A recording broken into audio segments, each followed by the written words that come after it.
2024 సార్వత్రిక ఎన్నికల పోలింగ్ అనంతరం మాచర్లో జరిగినటువంటి హింసకు సంబంధించి రాష్ట్ర మహిళా కమిషన్ కూడా వరుస ఫిర్యాదులు వస్తున్నాయి. దీనికి సంబంధించి మనతో మాట్లాడేందుకు మహిళా కమిషన్ చైర్పర్సన్ గజ్జెల వెంకటలక్ష్మి ఉన్నారు. వారితో మాట్లాడదాం. మేడం, జరిగినటువంటి హింస చూసాం. ఎంతోమంది మహిళా బాధితులు ఉన్నారు. చాలామందిని ఇళ్లలో నిర్బంధించారు, దూషించారు, దాడులు జరిపారు. మీకు ఎలాంటి ఫిర్యాదులు వచ్చాయి? యాజ్ ఏ మహిళా కమిషన్ చైర్పర్సన్గా ఏం చేయబోతున్నారు? పల్నాడు జిల్లా మాచర్ల మండలానికి సంబంధించి చిన్న గణేశన్పాడు అనే గ్రామంలో మాకు కూడా కంప్లైంట్ చేశారు. మహిళలందరూ కలిసి కూడా ఒక కంప్లైంట్ను కూడా మాకు కూడా పంపడం జరిగింది. అది నిన్న వచ్చింది కంప్లైంట్. మెయిల్ ద్వారా, వాట్సాప్ ద్వారా కూడా పంపించారు.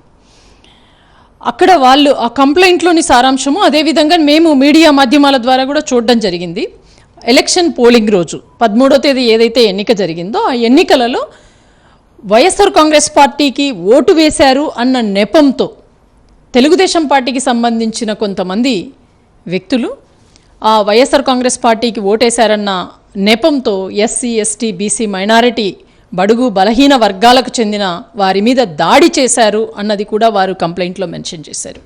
అయితే మగవాళ్ళ మీద దాడి జరిగిందని, వాళ్లను తరిమేశారని, తర్వాత మహిళలు, అదేవిధంగా వృద్ధులు, చిన్నపిల్లలు వారందరూ కూడా ఇళ్లలో ఉంటే దౌర్జన్యంగా మహిళలు మరి వాళ్ళ మీద దాడి చెయ్యకూడదు అన్న సంస్కారం కూడా లేకోకుండా ఇళ్లలోకి చొరబడి వారి ఇంటిలో ఉన్న సామాగ్రిని అంతటిని ధ్వంసం చేస్తూ వాళ్ళను భయభ్రాంతులను చేస్తూ మీరు చంపేస్తాం మిమ్మల్ని అంటూ వెంబడించడం జరిగింది. వారు భయాందోళనకు గురయ్యి అక్కడి నుంచి భయపడి పారిపోయి మహిళలందరూ కూడా కలిసి పిల్లలతో సహా, వృద్ధులతో సహా అందరూ కూడా ఒక దేవాలయము, ఒక అమ్మవారి గుడి ఉంటే ఆ ఊరిలో, ఆ గుడిలో తలదాచుకున్నామంటూ కూడా వాళ్ళు కంప్లైంట్లో వివరంగా రాసించారు. నేను కూడా మాధ్యమాలలో చూశాను. అయితే ఆ గుడిలోకి వాళ్ళు వెళ్ళిన తర్వాత వాళ్ళు ఎక్కడ గుడిలోకి కూడా వచ్చి దాడి చేస్తారేమో అని వాళ్ళు లాక్ వేసుకున్నారు. గుడిలో లోపల నుంచి గడపెట్టి లాక్ వేశారు.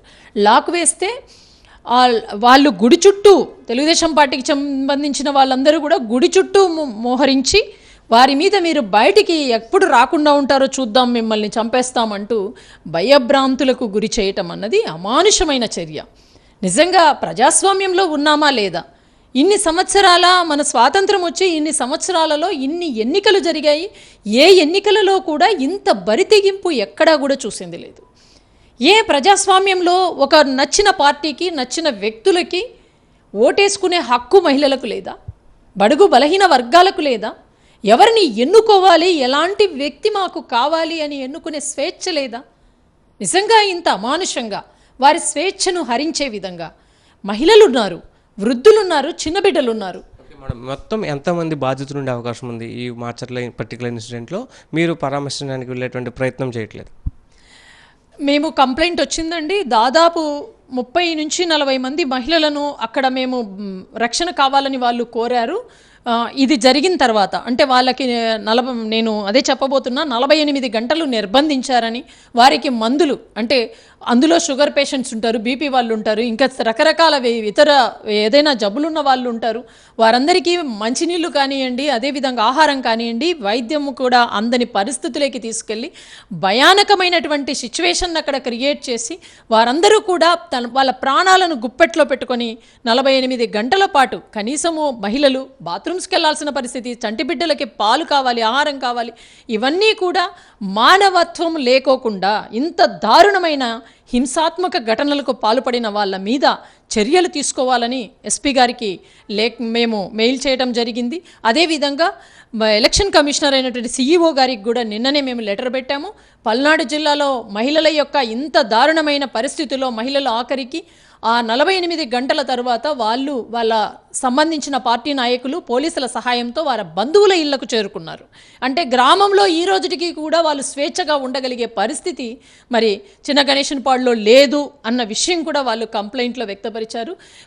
యాజ్ ఏ ఉమెన్ కమిషన్ చైర్పర్సన్గా ఒక మహిళలు, ఈ ఆంధ్రప్రదేశ్ రాష్ట్రంలో ఉన్న మహిళలందరికీ కూడా నేను రక్షించాల్సిన బాధ్యత, వారి యొక్క యోగక్షేమాలు విచారించాల్సిన బాధ్యత మహిళా కమిషన్ చైర్పర్సన్ పైన ఉంది.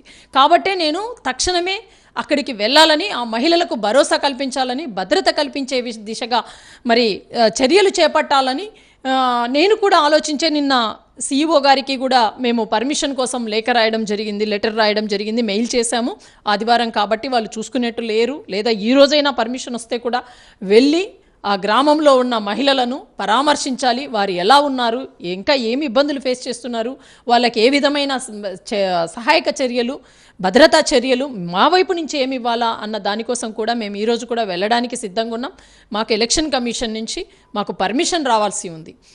ఇప్పటికీ కూడా మేము ఒకటే చెప్తున్నాం, మహిళా కమిషన్ కానివ్వండి, ఇతర కమిషన్స్ కానివ్వండి, కమిషన్స్ అంటేనే అత్యవసర సమయాలలో వారి యొక్క భద్రతకు అదేవిధంగా హక్కులకు భంగం వాటిల్లితే ఇమీడియట్గా వెళ్లాల్సిన పరిస్థితి కమిషన్స్ది. సో అలాంటి కమిషన్స్ను కూడా ఎన్నడూ లేని విధంగా ఆంధ్రప్రదేశ్ రాష్ట్రంలో సర్క్యులర్స్ ఇచ్చి కమిషన్స్ కూడా పర్మిషన్ లేనిది బయటికి వెళ్ళకూడదు అన్న ఏదైతే ఉందో దానిని కూడా మేము గౌరవిస్తూ ఆయన పర్మిషన్ ఇస్తేనే వెళ్ళాలి అన్న ఉద్దేశంతోనే మేము వెయిట్ చేస్తున్నాము. ఎలక్షన్ కమిషనర్ గారు మాకు పర్మిషన్ ఇస్తే తప్పకుండా బాధిత మహిళలను పరామర్శిస్తాం, వాళ్లకు మేము భరోసా కల్పిస్తాం. వాళ్ళకి ఎటువంటి సహాయ సహకారాలు అందించాలో మహిళా కమిషన్ నుంచి చేస్తుంది.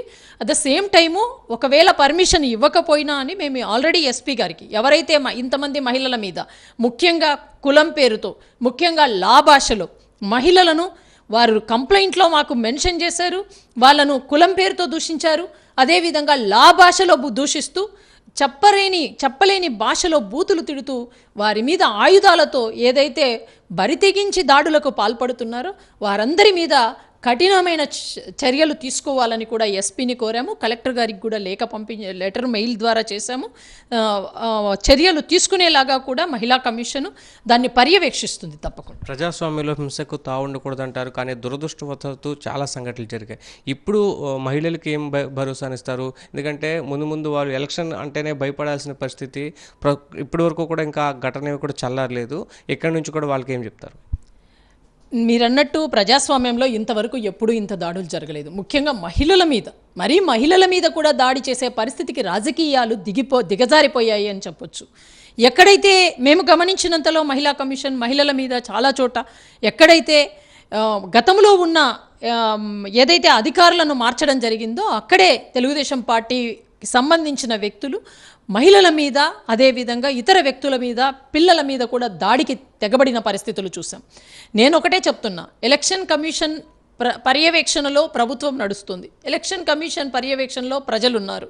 సో ఎలక్షన్ కమిషను చర్యలు తీసుకోవాల్సిన అవసరం ఉంది. సిట్ వేశారు, జరుగుతోంది.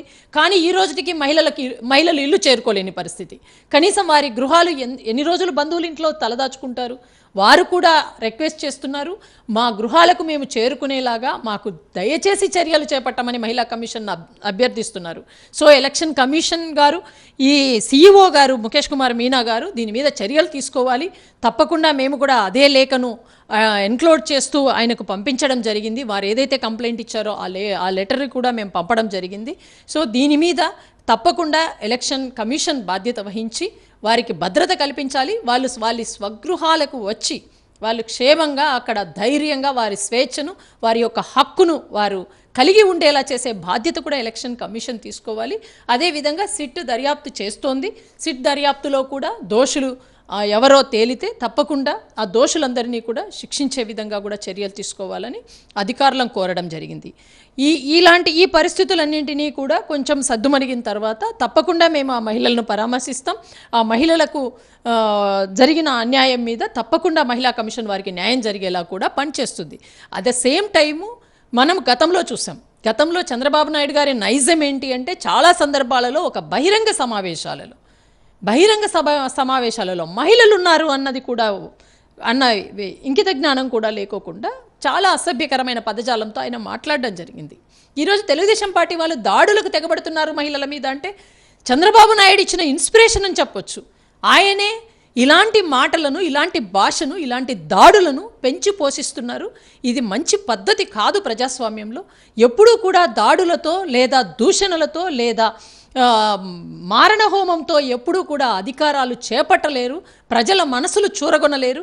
మహిళలకు అదేవిధంగా ప్రజలకు మంచి చేస్తే వారిని సాధికారత వైపు, వారి హక్కులను, స్వేచ్ఛలను, వారి హక్కులను అదేవిధంగా వారి యొక్క స్వేచ్ఛను ప్రజాస్వామ్యంలో కొనసాగిస్తే మనుగడ ఉంటుంది తప్ప రాజకీయ పార్టీలకి వీటన్నింటినీ తొక్కి వాటికి పాతరేస్తే మాత్రము మీ యొక్క మనుగడకే అది పెను ప్రమాదంగా మారుతుంది అని రాజకీయ పార్టీలు ముఖ్యంగా తెలుసుకోవాలి.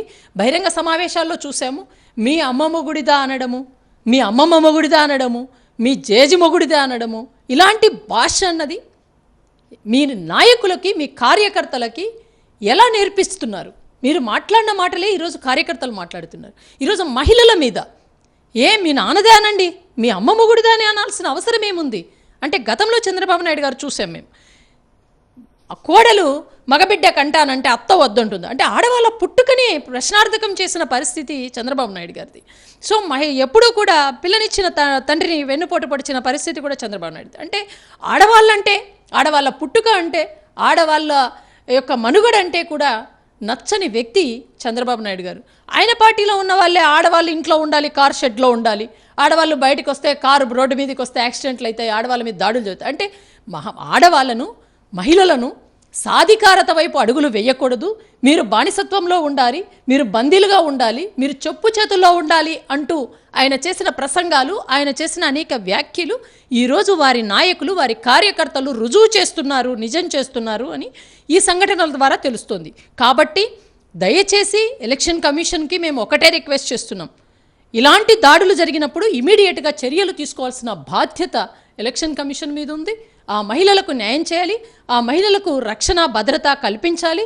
అదేవిధంగా వారి మీద దాడులకు పాల్పడిన వాళ్ళ మీద చర్యలు తీసుకొని వారిని కఠినంగా శిక్షించే విధంగా కూడా పనిచేయాల్సిన బాధ్యత ఎలక్షన్ కమిషన్ మీద ఉందని తెలియజేస్తుంది. ఇది ఎన్నికల కమిషన్కి సంబంధించినటువంటి కొన్ని ఆదేశాలు ప్రకారమే తాము ఇప్పటివరకు కూడా బాధితులను పరామర్శించలేకపోయామని మహిళా కమిషన్ చైర్పర్సన్ చెప్తున్నారు. అలాగే చంద్రబాబు కావచ్చు, ఆ పార్టీకి సంబంధించిన నేతలందరూ కూడా ఖచ్చితంగా ఎవరిపైన దాడులు చేయండి, కర్రలు తీసుకుని కొట్టండి, మహిళలు కించపరుస్తూ కొన్ని వ్యాఖ్యలు చేశారు. ఆ వ్యాఖ్యలను స్ఫూర్తిగా తీసుకునే పల్నాడు వంటి ప్రాంతాల్లో హింస చెలరేగుతుంది. రాజకీయ పార్టీలు కూడా బాధ్యతగా వ్యవహరించాలని కూడా మహిళా కమిషన్ చైర్పర్సన్ చెప్తున్నారు. ఖచ్చితంగా ఎన్నికల కమిషన్ నుంచి పర్మిషన్ వచ్చిన తర్వాత ఖచ్చితంగా బాధిత మహిళలను పరామర్శిస్తాము, వారికి బాసటగా నిలుస్తామని కూడా ఆమె చెప్తున్నారు. వీడియో జర్నలిస్ట్ నరసింహతో సాక్షి టీవీ విజయవాడ.